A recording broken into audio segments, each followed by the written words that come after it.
আসসালামু আলাইকুম। এখন শুনবেন সংবাদ শিরোনাম। শরিকদের জন্য 40 আসনে ছাড় দিতে চায় বিএনপি। চলছে দর কষাকষি, সমঝোতা হলেও বিদ্রোহী প্রার্থীদের ঠেকানো নিয়ে দুশ্চিন্তা। বহিরাগত ভবঘুরে উচ্ছেদের নামে ঢাকা বিশ্ববিদ্যালয় অমানবিক আচরণের অভিযোগ, নিরাপদ ক্যাম্পাস তৈরিতে বাধা দেওয়ার পাল্টা অভিযোগ ডাকসু নেতাদের। গাজীপুরে বিক্রির উদ্দেশ্যে জড়ো করা বিপুল পরিমাণ মাংসসহ 37 ঘোড়া জব্দ, ঢাক ঢোল পিটিয়ে প্রশাসনের অভিযান, ধরা পড়েনি কেউ। রেকর্ড সংখ্যক ভোট পড়ল নিউ ইয়র্ক মেয়র নির্বাচনে, চলছে গণনা। ডেমোক্র্যাট প্রার্থীর বিপুল ব্যবধানে জয়ের পূর্বাভাস। আসসালামু আলাইকুম। এতক্ষণ দেখছিলেন সংবাদ শিরোনাম, এখন দেখবেন বিস্তারিত। বিএনপির ফাঁকা রাখা 63 আসন নিয়ে দর কষাকষিতে শরিকরা। প্রকাশ্যে বেশি আসনের দাবি জানালেও পর্দার আড়ালে কেউ একটি, কেউ বা 2টি আসন নিয়ে সমঝোতার চেষ্টা করছেন। মিত্রদের জন্য আসন সমঝোতার পাশাপাশি উন্মুক্ত রাখা হবে ধানের শীষের বিপক্ষে নির্বাচন করার সুযোগ। জাতীয় সরকারের আগে রাজপথে সহযোদ্ধাদের ভোটের মাঠেই বিএনপি যথাযথ মূল্যায়ন করবে বলে বিশ্বাস যুগপথ নেতাদের। তবুও তাদের ভাবিয়ে তুলছে একাধিক আসনে বিএনপি নেতাদের স্বতন্ত্র নির্বাচন করার ঘোষণা। বিএনপির সিদ্ধান্ত আর অবস্থানের প্রতি অকণ্ঠ সমর্থন জানিয়ে দীর্ঘদিনের রাজপথের সংগ্রামে যুগপৎ আন্দোলনে ছিল প্রায় 30-এর অধিক দল। দীর্ঘদিনের সহযাত্রীদের জন্য আসন ফাঁকা রেখে দলীয় প্রার্থী ঘোষণা করেছে বিএনপি মহাসচিব। আমাদের যুগপৎ আন্দোলনে যারা শরিক দলগুলো আছেন তাদের সঙ্গে আলোচনার ভিত্তিতে আমরা এই পরিবর্তনগুলো আনতে পারি। ফাঁকা আসনের মধ্যে ব্রাহ্মণবাড়িয়া 6, জুনায়েদ সাকি, বগুড়া 2, মাহমুদুর রহমান মান্না, লক্ষ্মীপুর 4, তানিয়া রব, লক্ষ্মীপুর 1, শাহাদাত হোসেন সেলিম, পটুয়াখালী 3, নুরুল হক নূর, ঝিনাইদহ 2, রাশেদ খান, চট্টগ্রাম 13, অলি আহমদ, কুমিল্লা 7, রেদওয়ান আহমেদের জন্য বরাদ্দ রেখেছে বিএনপি। এছাড়া ঢাকা 17, আন্দালিব রহমান পার্থ, ঢাকা 13, ববি হাজ্জাজ, 12 দলীয় জোটের এহসানুল হুদা কিশোরগঞ্জ 5 সহ সমমানা দলের আরও 4 জনকে বিভিন্ন আসনে বিবেচনা করছে বিএনপি। ধর্মভিত্তিক দলগুলোর মধ্যে এবার বিএনপি সবচেয়ে বেশি গুরুত্ব দিচ্ছে দেওবন্দ অনুসারী হেফাজত ঘনিষ্ঠ জমিয়তে উলামা ইসলামকে।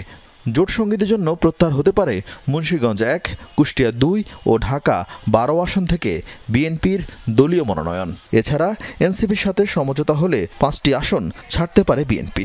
ঢাকা 7, 10 ও 18 আসনও যুগপৎ শরিকদের জন্য ছাড় দেওয়ার চিন্তা আছে বিএনপিতে। এর পাশাপাশি নেজামে ইসলামী সহ সামাজিকভাবে গুরুত্বপূর্ণ কয়েকজনের জন্য আসন ছাড়ের সিদ্ধান্ত আছে বিএনপিতে। তবে সেই সংখ্যাটা 40-এর বেশি হবে না বলে জানিয়েছেন বিএনপি নেতারা। ফাঁকা থাকা 63 আসনের মধ্যে বেশি কোন্দল থাকা আসন উন্মুক্ত রাখা সহ বাকিগুলোতে সিদ্ধান্ত আসবে মনোনয়ন দাখিলের সময়। শর্ট লিস্ট নিয়ে বিএনপির সঙ্গে আলোচনা করব।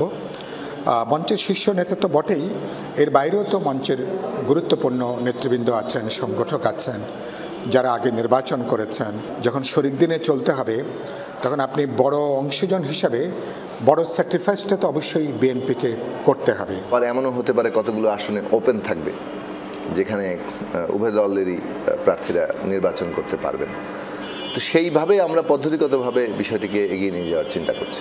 ঢাকা বিশ্ববিদ্যালয়ে বহিরাগত ভবঘুরে আর অবৈধ দোকান উচ্ছেদ অভিযান নিয়ে চলছে বিভিন্ন পক্ষের বাক্যযুদ্ধ। উচ্ছেদ অভিযান চালাতে গিয়ে একদিকে ডাকসু নেতারা অমানবিক আচরণ করছে, এই অভিযোগ যেমন আছে তেমনই আছে নিরাপদ ক্যাম্পাস তৈরিতে বাধা দেওয়ার অভিযোগ। তবে উচ্ছেদের শিকার হওয়াদের প্রতি আরও মানবিক হওয়ার জোর দিচ্ছেন অন্যান্য ছাত্র নেতারা।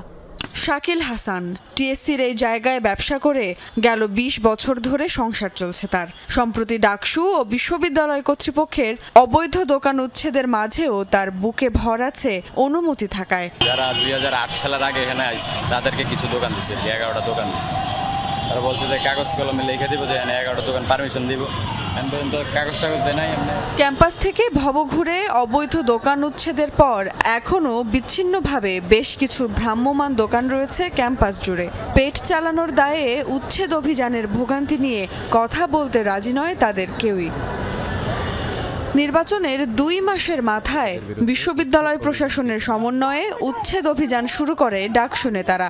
ক্যাম্পাসের বিভিন্ন স্থান থেকে ভবঘুরে অবৈধ ভ্রাম্যমাণ দোকানগুলোকে সরিয়ে দেয় তারা। তবে উচ্ছেদের এই প্রক্রিয়ায় আচরণগত এবং নীতিগত নানান প্রশ্ন আসছে। তাদের জন্য একটি বিকল্প ব্যবস্থা আমার এখানে চালু করতে হবে, বিকল্প পুনর্বাসন ব্যবস্থা, এবং সেইটা বিশ্ববিদ্যালয় একা করবে না। ক্যাম্পাস কর্তৃপক্ষ প্রশাসনকে এবং নির্বাচিত প্রতিনিধি যারা আছেন তাদেরকে সিটি কর্পোরেশনের সাথে আলোচনা করে সেই সব ভবঘুরিদের দ্রুততম সময়ের মধ্যে আবাসন নিশ্চিত করা উচিত।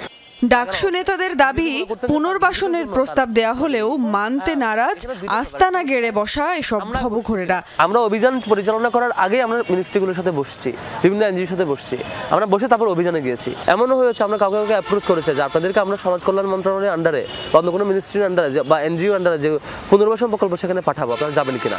তারা সেখানে যাবে না, তারা এখানেই থাকবে। এদিকে প্রশাসনের বক্তব্য একের পর এক নোটিশ, এমনকি মুচলেখা নিয়েও সরানো যাচ্ছিল না এসব ভবঘুরে আর মাদকাসক্তদের। উল্টে চরম নিরাপত্তাহীনতার কারণ হয়ে দাঁড়িয়েছিল তারা। উলঙ্গ ভবঘুরের ছবি বিকৃতভাবে হলের দিকে মুখ করে দাঁড়িয়ে আছে, তার অবৈধ, এটা মাথায় রাখতে হবে। এদের মধ্যে অনেকের মুচলেখা দেওয়া আছে আমি আর আসবো না। তো তিনি যদি স্বেচ্ছায় না যান তাহলে তাকে জোর করে বের করে দিতে হবে। উচ্ছেদ করতে গিয়ে ভ্রাম্যমাণ ব্যবসায়ীদের মারধর এবং অমানবিক আচরণের অভিযোগ রয়েছে। ছাত্র নেতাদের অভিযোগ এমন আচরণ দুঃখজনক, তবে সে অভিযোগ বরাবরই অস্বীকার করে আসছে ডাকসু নেতারা। গাজীপুর সিটি কর্পোরেশনের হায়দ্রাবাদ এলাকা থেকে ঘোড়ার মাংস সহ 37টি ঘোড়া জব্দ করা হয়েছে। মঙ্গলবার রাতে গোপন সংবাদে স্থানীয় একটি কসাইখানায় জেলা প্রশাসন, প্রাণী সম্পদ অধিদপ্তর ও র্যাব 1 যৌথ অভিযান চালায়। এ সময় বিক্রির উদ্দেশ্যে জবাই করা বেশ কয়েকটি ঘোড়ার 5 মণ মাংস ও 37টি ঘোড়া জব্দ করা হয়। এই ঘটনায় কাউকে আটক করতে পারেনি র্যাব। স্থানীয়রা জানায় চলতি বছরের শুরুর দিকে এই এলাকায় ঘোড়ার মাংস বিক্রি হয়। স্থানীয় কয়েকজন এই কাজে জড়িত। সে সময় ভ্রাম্যমাণ আদালত অভিযান চালিয়ে ঘোড়ার মাংস বিক্রি নিষিদ্ধ করেন। প্রাণী সম্পদ অধিদপ্তরের কর্মকর্তারা জানান, জব্দ করা বেশিরভাগ ঘোড়া রুগ্ন। মাংসের মধ্যেও মানবদেহের জন্য ক্ষতিকর পদার্থের উপস্থিতি মিলেছে। যদিও কাউকে আমরা হাতে নাতে ধরতে পারিনি, তবে আমরা ভিতরে ঢুকে আমরা যেটা দেখতে পেয়েছি এখানে প্রায় 37টি ঘোড়া আমরা পেয়েছি, যেগুলো অধিকাংশই আপনার অসুস্থ, শীর্ণকায় এবং দেখে বোঝা যাচ্ছে যে এগুলো অসুস্থ। এবং আমরা স্পটে প্রায় 5 মণ ঘোড়ার মাংস পেয়েছি। শক্তিশালী টাইফুন কালমেগির আঘাতে বিপর্যস্ত ফিলিপাইন। এখনো পর্যন্ত কমপক্ষে 58 জনের মৃত্যু হয়েছে। ঘরহীন হয়ে পড়েছে লাখো মানুষ। মঙ্গলবার ঘন্টায় প্রায় 150 কিলোমিটার গতিবেগে দেশটির মধ্যাঞ্চলে আঘাত হানে ঘূর্ণিঝড়টি, যার প্রভাবে প্রবল বৃষ্টিপাত ও বন্যা পরিস্থিতির সৃষ্টি হয়। এখনও ফিলিপাইনে বিস্তীর্ণ অঞ্চল পানিতে তলিয়ে অব্যাহত রয়েছে উদ্ধার অভিযান। বহু এলাকা টেলিযোগাযোগ ও বিদ্যুৎ সংযোগ বিচ্ছিন্ন। ঝড় আঘাত হানার আগে নিরাপদে সরিয়ে নেওয়া হয় প্রায় 4 লাখ বাসিন্দাকে।